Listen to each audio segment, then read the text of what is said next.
Tail of the Tape brought to you by Dave & Buster's, the only place to eat, drink, play, watch sports, and see the pro debut of Kevin Ferguson Jr. And that's why I have the name highlighted above any of the stats, because he has to deal with that pressure. Got to leave it outside the cage.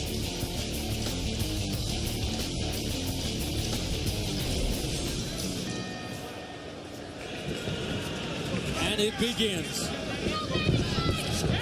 Great straight by Hamilton right there. You know, Hamilton came out, he's got his hands in a bit of a bizarre position, at least defensively speaking. If there's anything we know about Ferguson, of course, I'm relating this to his father. When you're a second-generation fighter and making your debut, that's all we have to go on. I would think his opponent in Hamilton would like to have those hands up a little bit. Ready for power, because that's how his dad hit. You can imagine that's how he's been trained as well. Davey Slice has the one amateur fight that skyrocketed on YouTube. The thing about being in opposite stances, it favors the power hand. It favors the side with the power on him. Kevin Ferguson is the right hand.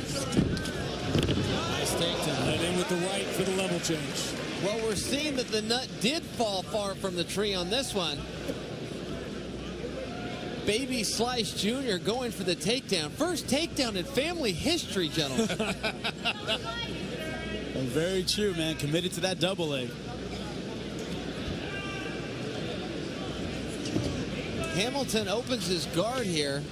Okay, there he closes it. Now, this is just a defensive position. There's only two submission holds with a closed guard, a guillotine choke and a Kimura, neither which is in play here. He's walking up under the armpits. Now, if his hips start moving, then you got to worry about the armbar. And Kevin Ferguson looked like it was a pass for a second. Back in the guard, though. This would be a great opportunity. Goes right here, and he doesn't go for it. Cardio, your energy gets shot. Those lights are on, your energy's burning. And a lot of what you're thinking about is just how much time is left. And also, I mean, when guys like us who didn't have a background started, you're a prelim out in the desert in the middle of nowhere in California, unsanctioned. These guys are fighting in Bellator on a big card because of the name of Kevin Ferguson Jr. So he has extra pressure on him. How does he deal with those names? Yeah, absolutely. And the one thing that stress will do, a stressful environment, will just fatigue you. Another beautiful take. Where is this coming from? Gentlemen, anybody know about this? This is some great takedowns. I like the ground and pound. He's got to get wrist control here. Settle down on his hips a little more. Hamilton going for a leg lock. The transition knee bar, and he lets it go. Decent roll by Ferguson. It worked in this case. Now he's got Hamilton trapped. Hamilton looking to come out. Ferguson has an overhook. If he wants to hold this position, he should look for an underhook. It's almost as though he's trying to go to a crucifix and pin that arm down. Again, Hamilton has the underhook here with his left arm for the viewers at home. That's going to allow him to pop out, which is exactly what happened. Now they trade positions. Ferguson needs to look for an underhook. He's hanging on his guillotines. Won't work here without the hips, but he's got to relieve the pressure, and that's what he does. You know, you see both guys trading position loss. Nobody's settling down. Nobody's getting in their position and keeping it. Ferguson in a position to land. Good knee. Now that's interesting. He called it a knee to the head. Okay. He did. That's a foul. Is he ruling it a foul? I haven't. Over there. He wouldn't have stopped it if it weren't. The gate. That's a foul for sure. Can't knee the head of a grounded opponent. Grounded is where the definition gets fuzzy. Feel that? Yeah, he got He's knee grounded. down. Oh, yeah. Yep. Oh, that's illegal as can be. Yep. My confusion, Jimmy, came when the referee has called a stop to action. He has not officially ruled it an illegal move. Now, the relevance there for people at home, if it is illegal, this will cost Ferguson a point. Probably yes. Stay right here. Stay right here. Yeah, if you stop the action and the fight isn't over, it's a foul. It's depending on the level of foul. That's up to the referee. It's almost as if he anticipated him continuing to stand up, and he kept the knee down. Don't throw that knee, okay? The referee still has not made a decision here. Yeah, it's certainly a foul, but I don't know if he's going to take a point or it's just going to be a warning. I don't know that he has a choice. I see referees make this mistake very often. If you break the action for an illegal technique, you must call it illegal. And that will do two things. First off, doesn't deduct a point. No point taken away. Now, guys, there's a relevance here. If Hamilton is forced to go out and compete, if that was illegal, he would not be forced to be able to accept a disqualification. And I do not believe that is within California State Athletic Commission rules. But we are moving on. Either other way. And Ferguson on top. Aaron Hamilton got a left elbow in there that stunned Kevin Ferguson. Oh, he let that guillotine go, guys. I thought he might have had that. And look deep. Now here's where Ferguson really needs to posture. Push his hips in, elevate his head, and that's where he can start to rain down some power. It's a good explosion, but his positional technique, where he sits his weight, isn't quite there yet. And hard for the Americana, was not in position to finish it once again. A lot of inexperience showing here in round one. Very competitive round. I think that that's going to go for Ferguson, not only because of the strikes he landed, but also because of the positions. To welcome Congress, CRS Realty, Tiger Bobby Shop, and Trainer Dave to thank you for all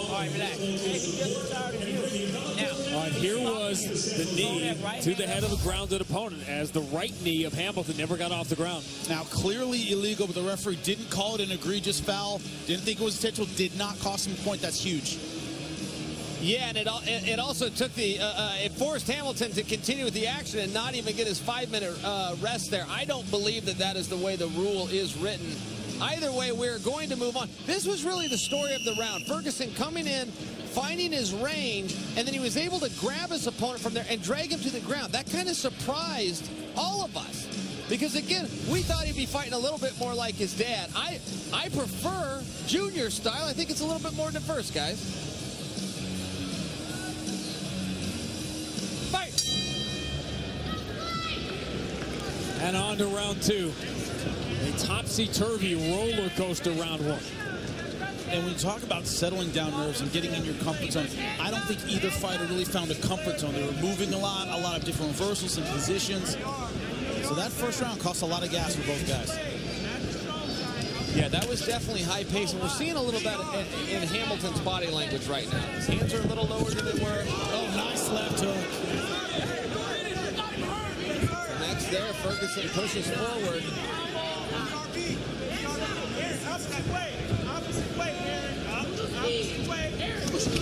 Tried that spinning back fist in round one.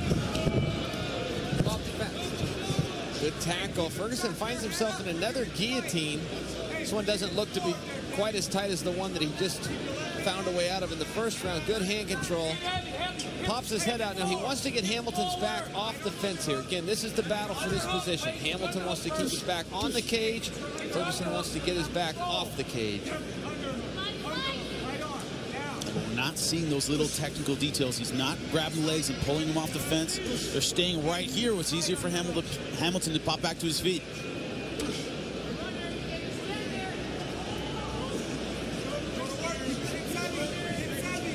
It's important to keep in mind, I know perspective is kind of lost on TV. These guys aren't heavyweights. This is a 165-pound bout. They're expecting those big kimbo slice punches. These guys are a lot smaller than that. Yeah, that's right. Yeah. And in this position, Hamilton now, his back's off the cage, it's on the mat, and he's taking some shots for it. Going leg lock, can't keep it. Nice. Good movement by Ferguson. I would expect Ferguson to start looking for a full mount from here. Here he brings the knee across. He can bring it all the way across. Going to force the referee to take a real good look at this position. The referee, all he has to do is ask himself, is Hamilton intelligently defending? And if he decides he is not, he can stop this contest. Ferguson also has to play an energy game here. He doesn't want to punch himself out. It's a very dominant position. He wants to beat his opponent. He's also got to beat the clock. And keep in mind that he's only halfway through the contest.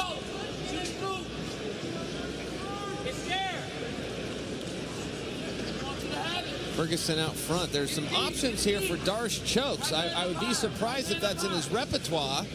But I see him starting to look for this bicep grip. Now, right here, he's not going to be able to get it if he's on his forearm. He needs to adjust his hand to his bicep. That'll work. Now, this lock will work. He wants a little deeper bite. If he can get to his bicep. Didn't have it. He rolled the wrong direction as well. Now, Hamilton just reversed the position. Hamilton is on the bicep. This is exactly. He got it. He got it. It's over. Kevin Ferguson couldn't finish. Hamilton quickly reverses and does. It just shows how quickly he can turn. If you look at the choke Ferguson was trying to get, he rolled the wrong way. For the gator roll, you want to roll towards your elbow. He rolled the wrong way, lost his choke. When Hamilton got his, he secured it properly. That's the difference. That's why one guy's hand is getting raised, not the other. Watch how quickly this turns. Now, guys, this is fascinating because look, this is Ferguson's position now. He doesn't quite have the bicep. That's what we're talking about. He wants to get a little deeper bite, and he would have finished his hold. When Hamilton comes on top, he steals Ferguson's idea, except he gets a deeper lock. You see him push his hips in. Ferguson is already tapping. The referee gets to place. I'll tell you guys, that was excellent technique. That really was, particularly for a fatigued Hamilton. Yeah, great job. Look at him. Goes all the way underneath the front mataleon. A lot of people call it all the way under. It's a modified guillotine choke, basically. But Ferguson rolled to his left when he should have rolled to his right. Cannot keep it there because it isn't deep enough. And I love the aggression here. As soon as Hamilton's on top, no hesitation, all the way under the neck, and puts his hips into the choke, and that is all she wrote. Stole his idea. How do you like that? That is great. Okay. F for creativity, A for application. That is the very definition of, and you see the heartbreak. In a sport in which you give yourself entirely, but you cannot learn sometimes without losing.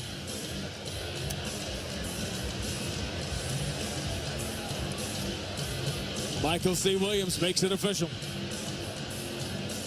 Ladies and gentlemen, inside the Bellator cage, the front guillotine choke brings on the tap. Official time, 3 minutes into round number 2. The winner by submission, Aaron 209 Snake Hamilton.